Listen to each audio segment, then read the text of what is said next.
Hello दोस्तों, सो आज हमारा ये 6th लेक्चर है लॉज ऑफ मोशन चैप्टर का। और 6th लेक्चर में हम पढ़ेंगे इक्विलिब्रियम प्रॉब्लम के बारे में। ठीक है, जैसे हमने लास्ट क्लास में पढ़ा था प्रॉब्लम्स ऑन सेकेंड लॉ, तो एक तरह से अब सारी प्रॉब्लम्स ऑन सेकेंड लॉ ही होगी। तो उसमें अब different segments one by one हम पढ़ेंगे। जैसे हो गया इक्विलिब्रियम प्रॉब्लम, फिर 2 ब्लॉक प्रॉब्लम, 3 ब्लॉक प्रॉब्लम, ये सब constant equations, pseudo force related problems. तो ये सब सारे प्रॉब्लम्स हम फ्यूचर के लेक्चर में सॉल्व करेंगे। ठीक है, तो आज का हमारा टॉपिक है, यदि आप मेरे चैनल पर नहीं हो तो please do subscribe.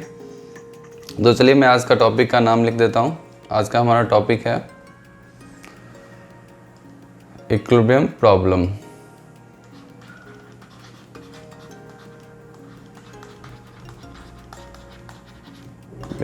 Problems,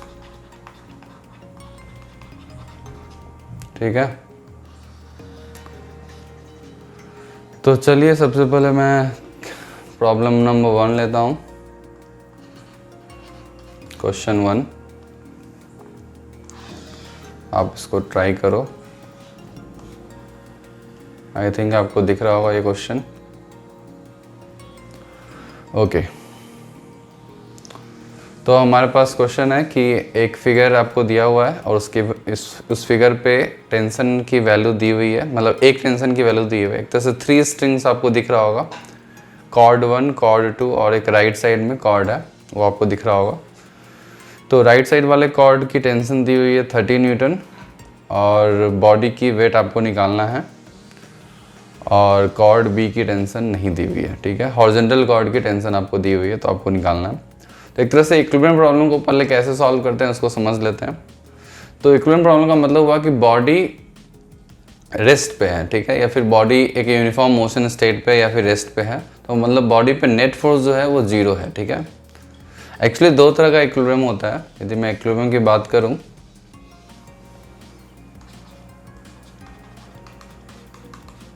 equilibrium की मैं बात करूं तो 2 टाइप का इक्विलिब्रियम होता है। एक ट्रांसलेशनल इक्विलिब्रियम, ट्रांसलेशनल, और एक रोटेशनल। तो अभी हम ये तो एज्यूम हम कर रहे हैं कि अभी ये बॉडी ऑब्वियसली रोटेशनल इक्विलिब्रियम में, मतलब वो रोटेट नहीं कर रही है। हम आगे के चैप्टर में देखेंगे रोटेशनल मोशन में कि रोटेशनल इक्विलिब्रियम क्या होता है। मतलब रोटेशनल इक्विलिब्रियम का मतलब हुआ कि बॉडी रोटेट नहीं कर रही है, मतलब उस पर जो टॉर्क एक लगता है, टॉर्क 0 है। अभी फिलहाल जैसे इक्विलिब्रियम यदि आपको मेंशन किया हुआ है तो हम एज्यूम करेंगे कि ट्रांसलेशनल इक्विलिब्रियम में। एक्चुअली इक्विलिब्रियम का मतलब होता है कि बॉडी दोनों इक्विलिब्रियम में है। तो ट्रांसलेशनल इक्विलिब्रियम में क्या होता है कि summation of all the force, आप ऐसे लिख सकते हो कि, या तो मैं लिख देता हूँ net force on a body is 0, आप ये बोल सकते हो।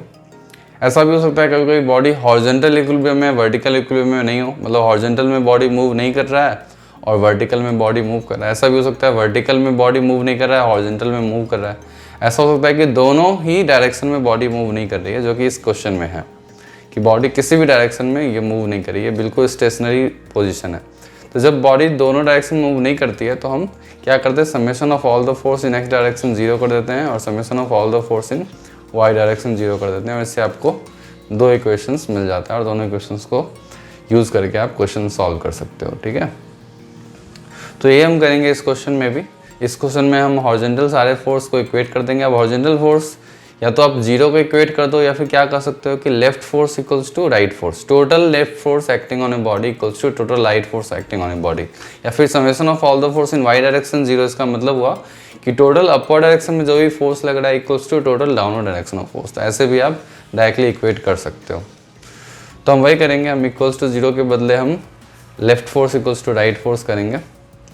तो चलिए क्वेश्चन को सॉल्व करते हैं। सबसे पहले हम एक इसका डायग्राम बना लेते हैं, फ्री बॉडी डायग्राम।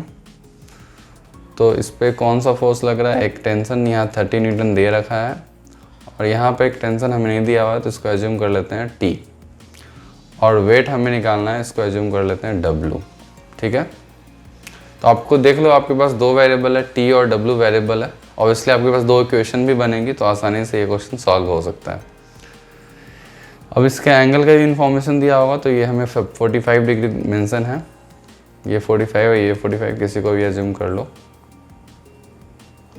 मैं इसको एज्यूम कर लेता हूँ। ठीक है, तो ये हमारा एंगल 45 है, तो ये भी 45 होगा। तो अब देखो वाई डायरेक्शन में इस टेंशन की कंपोनेंट हम ले लेंगे, तो इस टेंशन का कंपोनेंट हो जाएगा टी कॉस 45 और इसका हॉरिजॉन्टल कंपोनेंट हो जाएगा टी साइन 45। अब काफ़ी सिंपल है, टेंशन आप निकाल सकते हो आसानी से पहले। तो T sign 45 equals to 30।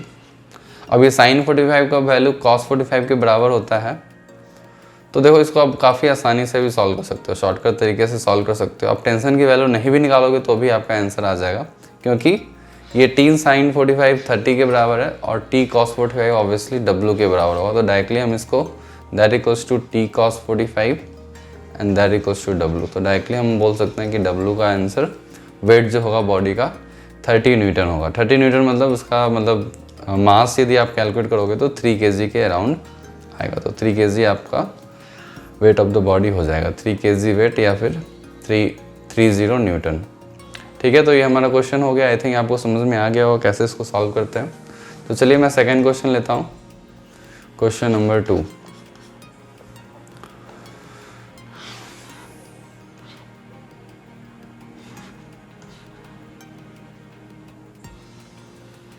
Okay, I think आपको क्वेश्चन दिख रहा होगा, तो आप इसको ट्राई करो पहले। आप चाहो तो स्क्रीन पॉज करके इसको थोड़ा देर ट्राई कर सकते हो। ठीक है, तो चलिए शायद आपने ट्राई कर लिया होगा, तो चलिए इसको हम सॉल्व करते हैं।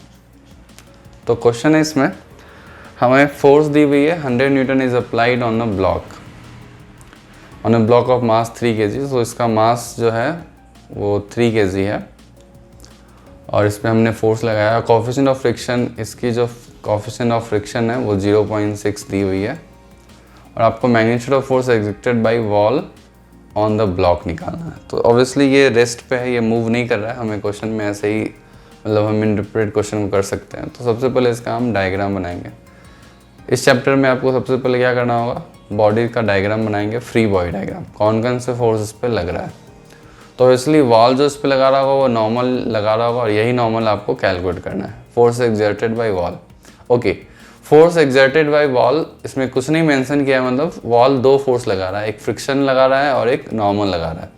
तो हम फ्रिक्शन किस डायरेक्शन में लगाएगा, बॉडी की टेंडेंसी ऊपर या नीचे जाने की तरफ हो सकती है। तो सबसे पहले हम टेंडेंसी निकाल लेते हैं, क्योंकि ग्रेविटी हमें नीचे लग रही है। तो ग्रेविटी की वैल्यू जो है वो कितनी है, मास बॉडी का दिया है क्या, 3 kg मास, यस। तो 30 न्यूटन नीचे लग रहा है और हमने इस डायरेक्शन में लगाया फोर्स 12 न्यूटन, हमने शायद 12 न्यूटन लगाया है। ओके, इसमें आई थिंक 12 न्यूटन इसमें मेंशन किया है, मगर क्वेश्चन में मेंशन किया है 100 न्यूटन। तो चलिए हम 100 न्यूटन ही एज्यूम करते हैं। हम एज्यूम करते हैं कि इस बॉडी पे 100 न्यूटन लग रहा है।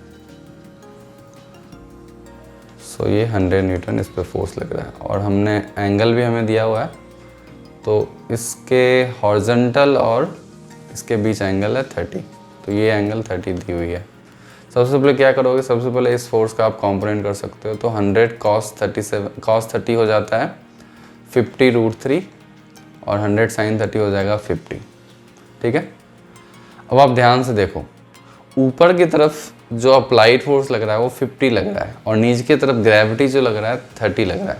तो सबसे पहले हम कैलकुलेट करेंगे मैक्सिमम फ्रिक्शन के वैल्यू, स्टैटिक फ्रिक्शन के मैक्सिमम वैल्यू हम कैलकुलेट करेंगे। तो 0.6 इंटू नॉर्मल रिएक्शन, और नॉर्मल रिएक्शन हमारा यहाँ पे 50√3 है। ठीक है, हमेशा नॉर्मल रिएक्शन mg के बराबर नहीं होता है, यहाँ पे क्लियरली एग्जाम्पल दिख रहा है आपको। तो आप नॉर्मल रिएक्शन कैलकुलेट करोगे तो ये आ जाएगा 30√3। ठीक है, अब 30√3 आई मीन फ्रिक्शनल फोर्स की मैक्सिमम वैल्यू है 30√3, ऑब्वियसली 30 से ज़्यादा है ये। तो ये बॉडी रेस्ट पे रहेगी, बॉडी मूव नहीं करेगी। और फ्रिक्शन फोर्स किस डायरेक्शन में लगेगा, फ्रिक्शन फोर्स अपोजिट डायरेक्शन में लगने लगेगा और फ्रिक्शन फोर्स स्टैटिक लगेगा, ये मैक्सिमम वैल्यू नहीं लगेगा। फ्रिक्शन फोर्स जस्ट 20 न्यूटन लगेगा, इसको जस्ट बैलेंस करेगा।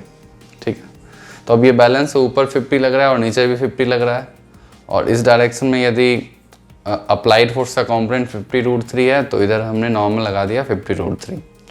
तो इस तरह से ये इसका हम फ्री बॉडी डायग्राम बनाएंगे। अब क्वेश्चन पूछा है हमें कि force exerted by wall on the block. तो अब फोर्स एक्सर्टेड बाय, यदि वॉल आप निकालोगे तो आप एक्स और वाई डायरेक्शन में आप लिख सकते हो। वॉल जो लगा रहा है नॉर्मल रिएक्शन लगा रहा है सो -50√3 आई कैप, और वॉल फ्रिक्शनल फोर्स भी नीचे की तरफ लगा रहा है, सो -20 जे कैप। तो ये हो गया हमारा वॉल के द्वारा फोर्स। यदि आप इसकी मैग्नीट्यूड की बात करो तो फोर्स एक्सर्टेड बाय वॉल, मतलब वॉल का फोर्स हम सिर्फ नॉर्मल को नहीं बोलेंगे, इसने वॉल का फोर्स मतलब टोटल फोर्स, जो फ्रिक्शन लगा रहा है वो भी वॉल ही लगा रहा है फ्रिक्शन, ठीक है। तो फ्रिक्शन रूट ऑफ हम ऐसे निकाल सकते हैं 50√3 स्क्वायर प्लस 20 स्क्वायर। आप चाहो तो इसको कैलकुलेट कर लो, देखता हूँ मैं कितना आ रहा है। तो 50√3 मतलब 2500 इंटू 3, सो 2500 7500 आ गया, और प्लस 20 स्क्वायर तो हो गया 400, तो आपका आ गया √7900, सो 10√79 न्यूटन। ये हमारा आंसर आ गया, ठीक है। तो चलिए इस तरह से हम क्वेश्चन नंबर 2 को सॉल्व कर सकते हैं, इक्विलिब्रियम प्रॉब्लम। एक तरह से आप क्या कर रहे हो, सारे प्रॉब्लम्स में आप फोर्स को बैलेंस कर रहे हो एक तरह से। तो इक्विलिब्रियम प्रॉब्लम का मतलब ही हुआ कि हमें फोर्सेस को बैलेंस करना है। यही सेम इक्विलिब्रियम प्रॉब्लम जब आप रोटेशनल मोशन चैप्टर पढ़ोगे उसमें भी इक्विलिब्रियम प्रॉब्लम आएगा, तो उसमें भी आपको फोर्सेस बैलेंस ही करना होता है। तो चलिए अब क्वेश्चन नंबर 3 देख लेते हैं, नंबर 3 क्वेश्चन आज के लेक्चर का। तो मैं क्वेश्चन आपको देता हूँ, चलो ये थोड़ा सा सिमिलर ही है, इसको आप ट्राई कर सकते हो। ये हमारा क्वेश्चन नंबर 3, ठीक है। तो इसमें क्वेश्चन दिया हुआ है कि a block of mass 20 kg मास है, और ये बैलेंस 2 स्ट्रिंग के द्वारा ये बैलेंस किया गया है, और पॉइंट दी हुई है स्ट्रिंग्स की। आपको टेंशन इन स्ट्रिंग A और टेंशन इन स्ट्रिंग B का रेशियो निकालना है। काफ़ी सिंपल है, क्या करोगे, आप फोर्सेस को बैलेंस कर सकते हो यहाँ भी। तो मैं सबसे पहले इसका डायग्राम ही बनाता हूँ। तो उसका डायग्राम, सपोज़ ये मैंने एज्यूम कर लिया TA है, और ये मैंने एज्यूम कर लिया TB है, और नीचे की तरफ जो लग रहा है वो 200 न्यूटन लग रहा है, ठीक है। और ये आपको एंगल दिया हुआ है, ये एंगल आपको दिया है 37 डिग्री। तो अब क्या करेंगे, सबसे पहले इसका कॉम्पोनेंट कर लेंगे। तो इसका वर्टिकल कॉम्पोनेंट इस फोर्स का क्या हो जाएगा, TA sin 37, सो TA sin 37 हो जाएगा 3/5 TA, और इस डायरेक्शन में जो कंपोनेंट हो जाएगा 4/5 TA, ठीक है। चलिए एक और कंपोनेंट इसका कर लेते हैं TB का। तो TB का कंपोनेंट के लिए 83 डिग्री दिया है, ये हमें 83 डिग्री है। तो ये एंगल कितना हो जाएगा, ये मैं कैलकुलेट कर लेता हूँ। 180 में से आप इसको माइनस कर दो, तो 180 माइनस 83, और फिर उसमें से 37 आप माइनस कर दो, तो 60 आ गया। तो मतलब ये एंगल हमारा 60 है। तो इसका जो कंपोनेंट होगा वो TB cos 60 हो जाएगा, जो कि TB/2 होगा, और ऊपर में इसका कंपोनेंट हो जाएगा TB इंटू √3/2, ठीक है। आपको बस फोर्स इक्वेट करना है। तो आप क्या करोगे, 3/5, थोड़ा सा लेंदी है कैलकुलेशन वाइज, 3/5 TA प्लस √3/2। तो मैं इसको सॉल्व नहीं करूँगा, आप इसको सॉल्व करना। √3/2 TB इक्वल्स टू 200। तो ये हमारा फर्स्ट इक्वेशन आ गया। ये आपका लीनियर इक्वेशन इन 2 वेरिएबल बनेगा। और left force equals to right force, तो आप इसको क्या कर सकते हो, 4/5 TA equals to 1/2 TB। Okay, I think ये आसान है, इसको सॉल्व करना आसान है, क्योंकि इसमें रेशियो ही आपसे पूछा है ना। तो आप बस रेशियो निकाल दो। तो TA/TB की क्या वैल्यू हो जाएगी, TA/TB की वैल्यू हो जाएगी 5/8, ठीक है। तो आई थिंक 5/8 आंसर होना चाहिए। यस, ऑप्शन ए हमारा 5/8 करेक्ट होगा, ठीक है। तो ये हमारा क्वेश्चन नंबर 3 हो गया। अब चलिए एक और क्वेश्चन मैं देख लेता हूँ, एक और क्वेश्चन हम ले लेते हैं, ताकि आपको लगभग आइडिया हो ही गया होगा कि कैसे क्वेश्चन को सॉल्व करते हैं इक्विलिब्रियम प्रॉब्लम को। और मतलब ये जो बैलेंसिंग प्रॉब्लम होता है ये सबसे आसान इस टॉपिक, इस चैप्टर का सबसे आसान प्रॉब्लम्स होता है, माना जाता है। तो इसको आप अच्छी तरह सीख लो। तो चलिए एक और क्वेश्चन कर लेते हैं, थोड़ा सा कॉम्प्लिकेटेड है, तो मगर आप इसको ट्राई कर सकते हो, ठीक है। आपको डायग्राम आई थिंक दिख रहा होगा अच्छे से। मतलब एक वेज है और एक वॉल है और उसके बीच एक स्फीयर है, 3 ऑब्जेक्ट्स हैं। एक वेज हमारा है, इंक्लाइन प्लेन जिसको बोलते हैं, वो एंगल उसका थीटा है। और एक वॉल है जो स्मूथ वॉल है जिसमें कोई फ्रिक्शन नहीं है, और जो वेज भी है उसमें वो भी स्मूथ है, और उसके बीच में क्या रखा हुआ है, एक स्फीयर रखा हुआ है। तो इसमें क्वेश्चन लिखा है find the normal reaction forces acting on the vertical wall. So आपको वॉल के द्वारा नॉर्मल रिएक्शन निकालना है और इंक्लाइन प्लेन के द्वारा नॉर्मल रिएक्शन निकालना है। ये दो नॉर्मल रिएक्शन निकालना है, ठीक है। दो वेरिएबल है और आपके पास दो इक्वेशंस भी बनेंगे, horizontal force equals to vertical force. I mean horizontal force आपको इक्वेट करना है 0 और वर्टिकल फोर्स आपको इक्वेट करना है 0। तो आप क्वेश्चन को सॉल्व कर सकते हो, ठीक है। तो आप इसको ट्राई करो, आपको इसको ज़रूर ट्राई करना before looking at the solution, ठीक है। तो सबसे पहले मैं क्या बनाऊंगा, सबसे पहले मैं बनाऊंगा ये वेज का लाइन, और हमने ये स्फीयर बना लिया, और यहाँ पे मैं एक वॉल का भी डायग्राम बना देता हूँ, ठीक है। तो इस तरह से हमारा ये वॉल है और ये इंक्लाइन प्लेन है। अब इस पे क्या फोर्स लग रहा होगा, आप ध्यान से देखोगे तो यहाँ इसका नॉर्मल ऐसे लग रहा होगा, जिसको कि हम आई थिंक N2 उसमें बोला गया लेने, हाँ। और वॉल जो इस पे लगा रहा होगा, मतलब ये सेंटर से ही पास करेगा, ये N1 लग रहा है। और एक और फोर्स इस पे लग रहा होगा नीचे की तरफ, जो W लग रहा है, जो कि W आपको गिवन है। W की वैल्यू क्या है, mg है, ठीक है।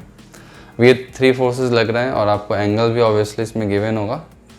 तो ये जो एंगल है हमारा, ये थीटा है, तो ये एंगल थीटा है। आप यहाँ पे एक और हॉरिजॉन्टल डालोगे तो ये भी थीटा होगा, और ये भी थीटा होगा, और ये थीटा होगा, और ये हमारा 90 है, तो ये 90 माइनस थीटा, ये हमारा 90 माइनस थीटा होगा। तो ये जो एंगल होगा ये थीटा होगा, और ये भी हमारा थीटा होगा, ठीक है। आई थिंक क्लियर है डायग्राम आई थिंक आपको क्लियर होना चाहिए। इसको मैं थोड़ा बड़ा कर दूँ क्या, 80% से मैं इसको 100% कर देता हूँ, हाँ। अब आपको क्लियरली दिख रहा होगा, ठीक है। वापस से मैं इसको छोटा कर देता हूँ, ठीक है। अब चलिए इसको फोर्सेस को बैलेंस कर लेते हैं। तो यदि मैं इसका और अच्छा एक डायग्राम बना दूँ, तो यहाँ नीचे mg लग रहा है और यहाँ पे लग रहा है N1। इस तरह के डायग्राम एक्चुअली जो अभी मैं बना रहा हूँ, अब प्रैक्टिस करना है इस तरह के डायग्राम बनाने का, तो थोड़ा सा आपको आसान लगेगा। और यहाँ जो है ये हमारा N2 है, और यहाँ पे हम किसी और कलर की मदद से एंगल बना देते हैं ताकि हमें क्वेश्चन सॉल्व करने में आसान हो। तो ये एंगल हमारा ऊपर से जो एंगल है ये थीटा है, ठीक है। अब देखो इसमें तो ये फोर्स ऑलरेडी हॉरिजॉन्टल फोर्स है, ये वर्टिकल फोर्स है, सिर्फ ये फोर्स इंक्लाइन फोर्स है। तो इसकी बस आपको कंपोनेंट करना है, इसका कंपोनेंट आप कर दो तो ये हो जाएगा N2 cos थीटा। देखो कितना कॉम्प्लिकेटेड क्वेश्चन था, मगर आप स्टेप बाय स्टेप फॉलो करोगे तो ये काफ़ी सिंपल लगेगा। और ये N2 sin थीटा। अब जैसे ही आपने किया, बॉडी रेस्ट पे है, left force equals to right force कर दो, एक इक्वेशन आ जाएगा। दूसरा equation upper force equals to downward force, that's it. बस इतना सिंपल है। तो left force equals to right force, पहले up force equals to down force करेंगे तो उससे हमारी N2 की वैल्यू आ जाएगी। तो मैं क्या करूँगा, N2 cos theta equals to mg। तो N2 आ गया mg बाई cos थीटा, या फिर mg sec theta, mg by cos theta ही मैं लिख देता हूँ। तो ये हमारा N2 की वैल्यू आ गई, ठीक है। अब आपको निकालना है N1, तो आप left force equals to right force कर दो। तो N1 equals to N2 sine theta, और N2 की वैल्यू आप डाल दो mg by cos theta into sine theta. तो क्या आ जाएगा N1 की वैल्यू, N1 की वैल्यू आ गई mg tan थीटा। तो ये हमारा N1 का आंसर हो गया, ठीक है। ठीक है, आई होप आपको ये समझ में आ गया होगा ये लेक्चर कि हमें इक्विलिब्रियम प्रॉब्लम इस चैप्टर में कैसे सॉल्व करना है। आई थिंक ये काफ़ी सिंपल कॉन्सेप्ट है। मैंने 4 प्रॉब्लम्स ले लिया, दैट्स इनफ। आप थोड़ा सा और प्रैक्टिस कर लोगे बुक्स वगैरह से, तो इस प्रॉब्लम्स में डेफिनेटली आपको कभी भी प्रॉब्लम नहीं होगी। क्वेश्चंस आप क्विकली सॉल्व कर सकते हो, ठीक है। तो चलिए अब मिलते हैं नेक्स्ट क्लास में। नेक्स्ट क्लास में हम पढ़ेंगे most probably two block system, basically friction से रिलेटेड प्रॉब्लम्स को। ठीक है, तो चलिए मिलते हैं नेक्स्ट क्लास में।